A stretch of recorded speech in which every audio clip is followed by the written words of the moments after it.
Saludos nuevamente, hermanos. Continuamos con la clase número 5. Hoy vamos a ver sobre el método de registrar los procesos retóricos en las notas del sermón. Así que acompáñenme brevemente a un tiempo de oración.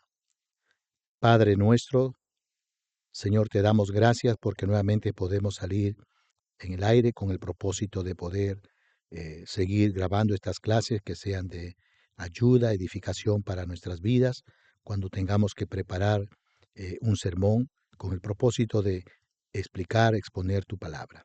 Guíanos, te lo rogamos, oh Dios, mediante la iluminación del Espíritu Santo. Amén. El método de registrar los procesos retóricos en las notas del sermón. Cuando esté redactando las notas de su sermón, el predicador debiera prepararlas de tal manera que pudiera ver de un solo golpe, de un vistazo, qué es lo que ha de decir.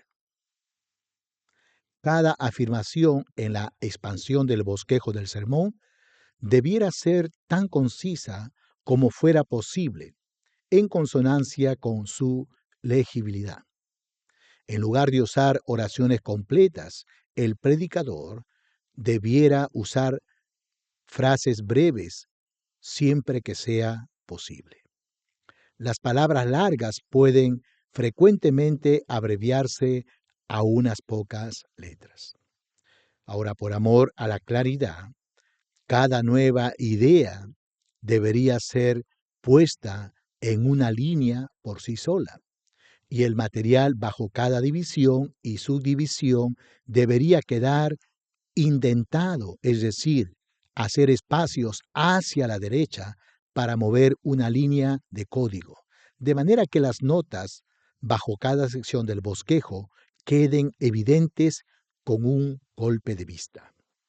Veamos un ejemplo, pero antes de ir al ejemplo, noten ustedes cómo he tratado de colocar en la diapositiva y cómo tanto el punto principal y las subdivisiones están siempre corridas hacia la derecha. Esa es la idea. Ahora, aquí no se puede hacer un excelente trabajo, pero en, en la impresión se ve mejor. Yo he escogido el pasaje de Mateo 14, 13 al 21.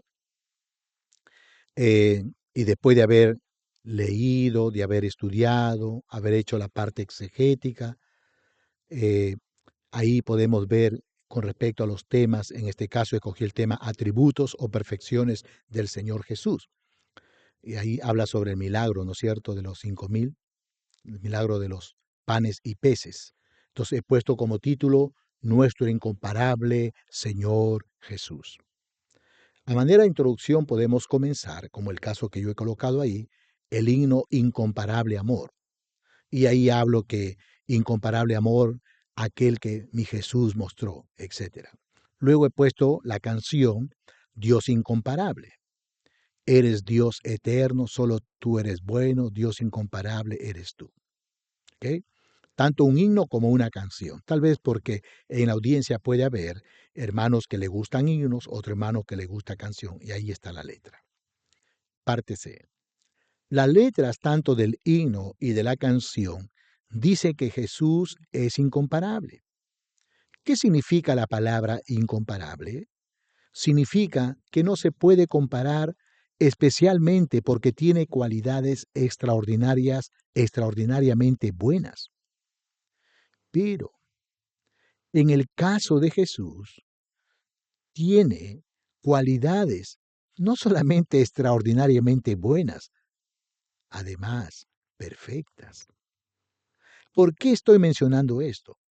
Porque el texto que vamos a estudiar en Mateo 14, 13 al 21, nos muestra ciertas cualidades extraordinariamente perfectas de Jesús, que nos habla que Jesús es incomparable. Oración de proposición. Nuestro Señor Jesús es incomparable. Oración interrogativa. ¿Por qué decimos que nuestro Señor Jesús es incomparable? Oración de transición. A la luz del texto de Mateo 14, 13 al 21 y otros textos de la palabra de Dios, veremos que Jesús es incomparable por las siguientes 4 razones. En primer lugar, por su prudencia perfecta. Y aquí vemos 2 aspectos acá. En primer lugar, al momento de retirarse. Versículo 13a. Oyendo Jesús, se apartó de allí en una barca. Y hay que explicar en el desarrollo del sermón la razón por la cual el Señor se aparta. ¿Ya? Y después de explicar todo eso, podemos hacer alguna aplicación y reflexión. Claro está que yo he tenido que hacer esto antes, ¿verdad? Entonces, aquí, por ejemplo, coloco aquí, ¿qué nos enseña esto? Habrá momentos en la vida en que tendremos que estar y permanecer en cierto lugar donde Dios quiere que estemos. Pero habrá momentos donde tendremos que dejar el lugar o el país por la situación de repente sociopolítica, etcétera. No nos retiramos por miedo, sino porque todavía no es el tiempo de nuestra partida con el Señor. Es prudente cuando nos retiramos de una situación que puede dar lugar a una contienda o pelea. Es prudente cuando nos retiramos de las malas influencias o de las malas amistades, por ejemplo. Ahí he puesto yo una aplicación reflexión a la primera subdivisión. Y luego, como segunda subdivisión, tengo, hablando de la prudencia perfecta de Jesús, al tomar un tiempo de descanso, versículo 13b. Dice que se fue a un lugar desierto y apartado. Y claro está que hay que explicar todo eso, ¿no? La razón y todo. Pero aquí he hecho yo la siguiente aplicación y reflexión. ¿Qué nos enseña esto? Siempre es bueno tomar un tiempo de descanso después de haber trabajado mucho. No todo es trabajo, trabajo, trabajo en la vida. El mismo Señor Jesús descansaba y animaba a sus discípulos a descansar de las actividades ministeriales. Obviamente, hermanos, ellos trabajaban mucho y duro. Por eso merecían descansar. Preguntémonos, ¿qué de nosotros? Es prudente tomarse un tiempo para descansar. Y después de haber concluido esta primera división principal, hablando acerca de la prudencia perfecta, hacemos la oración interrogativa. Perdón, la oración transicional. Y miren cómo lo que he hecho aquí. ¿Por qué decimos que nuestro Señor Jesús es incomparable? Hemos visto, en primer lugar, por su prudencia perfecta. Ahora, en segundo lugar, veremos que nuestro Señor Jesús es incomparable por su compasión perfecta. Y ahí lo vamos a ver acá. Y claro está que hay que seguir todo tal como lo hemos hecho en la primera parte, ¿no es cierto? Buscando siempre el equilibrio en el sermón, tanto tiempo y espacio. Y aquí, en su compasión perfecta, vamos a hablar 2 subdivisiones. En primer lugar, en su interés en la gente. Ahí muestra su compasión, versículo 14a. Y saliendo Jesús vino a una gran multitud y tuvo compasión de ellos. Hay que explicar todo eso, hacer de repente una ilustración o una aplicación o reflexión. Una segunda subdivisión, donde notamos su compasión perfecta, en su ministerio a la gente. Y saliendo Jesús vio una gran multitud y sanó a los que de ellos estaban enfermos. Y nuevamente, después de explicar todo esto y habiendo hecho su aplicación o reflexión, hacemos la oración transitiva. Diríamos nosotros que ¿por qué el Señor Jesús es incomparable? Y habiendo nosotros dicho en primer lugar, vemos que Él muestra una prudencia perfecta. En segundo lugar, por su compasión perfecta. Ahora, en tercer lugar, vemos por su amabilidad perfecta. Y lo vemos en 2 partes, en el versículo 14. Primero, en su interés a la gente, versículo 14a. Y saliendo Jesús, vio una gran multitud y tuvo compasión de ellos. En segundo lugar, en su ministerio a la gente, versículo 14b. Y saliendo Jesús vio una gran multitud y sanó a los que de ellos estaban enfermos. ¿Ok?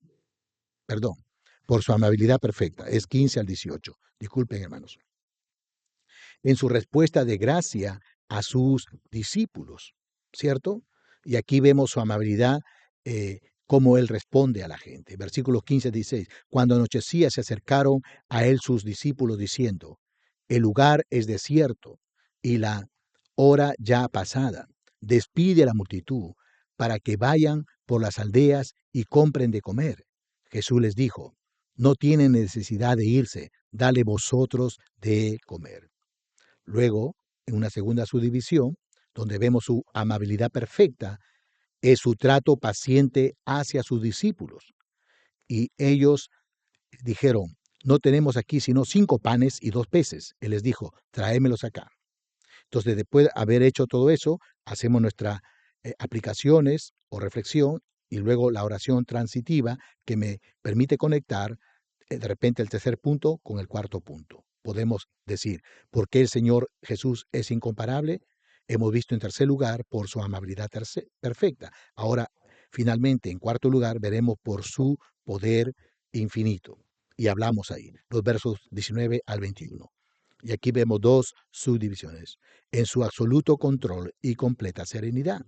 Entonces mandó a la gente recostarse sobre la hierba, y tomando los 5 panes y los 2 peces, y levantando los ojos al cielo, bendijo y partió y dio los panes a los discípulos, y los discípulos a la multitud. Y en segundo lugar, en la alimentación de la gente, versículos 20 al 21. Y comieron todos y se saciaron y recogieron lo que les sobró de los pedazos, 12 cestas llenas, etcétera, etcétera. Y finalmente podemos concluir, ¿sí? Ahí está. Y en la conclusión podemos hacer un pequeño repaso, si se quiere, o añadir algo también. Entonces, punto A. Hemos visto que nuestro Señor Jesús es incomparable, en primer lugar, por su prudencia perfecta. En segundo lugar, por su compasión perfecta. En tercer lugar, por su amabilidad perfecta. Y en cuarto lugar, por su poder infinito. Y parte B. ¿Cuál es el significado espiritual del milagro para nuestras vidas? Ese milagro que hizo el Señor Jesús de dar alimentación a más de 5,000, contando solamente con unos cuantos pececillos y unos cuantos panes. Decimos esto. En primer lugar, este milagro señala que el poder y la compasión del Señor Jesús van juntas.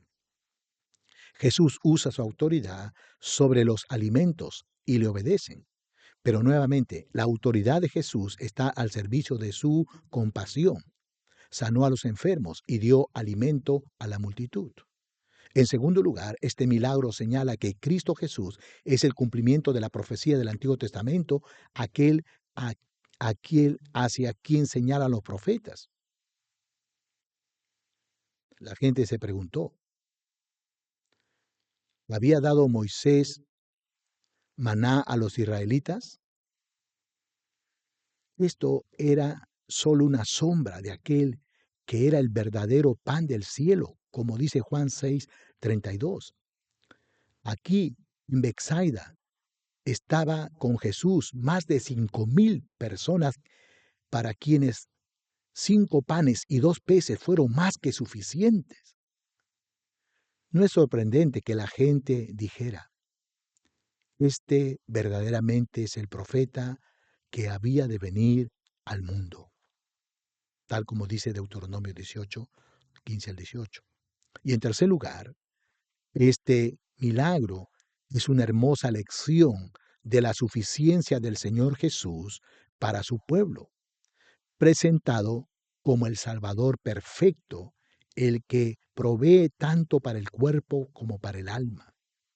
Él es el pan de vida, y su carne y su sangre son la verdadera comida para el alma. Por tanto, hermanos, Jesús es suficiente para nuestra salvación. El milagro también sugiere su suficiencia para nuestro sostén, es decir, nuestro alimento cotidiano. Por eso, amigo, amiga, Mateo nos dice que la gente comió el pan.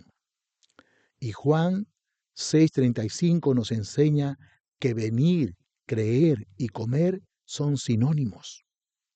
Creer en el Hijo de Dios significa apropiarse de Jesús y de su salvación. ¿Qué vas a hacer? Que el Señor le bendiga, hermanos, hasta un próximo video.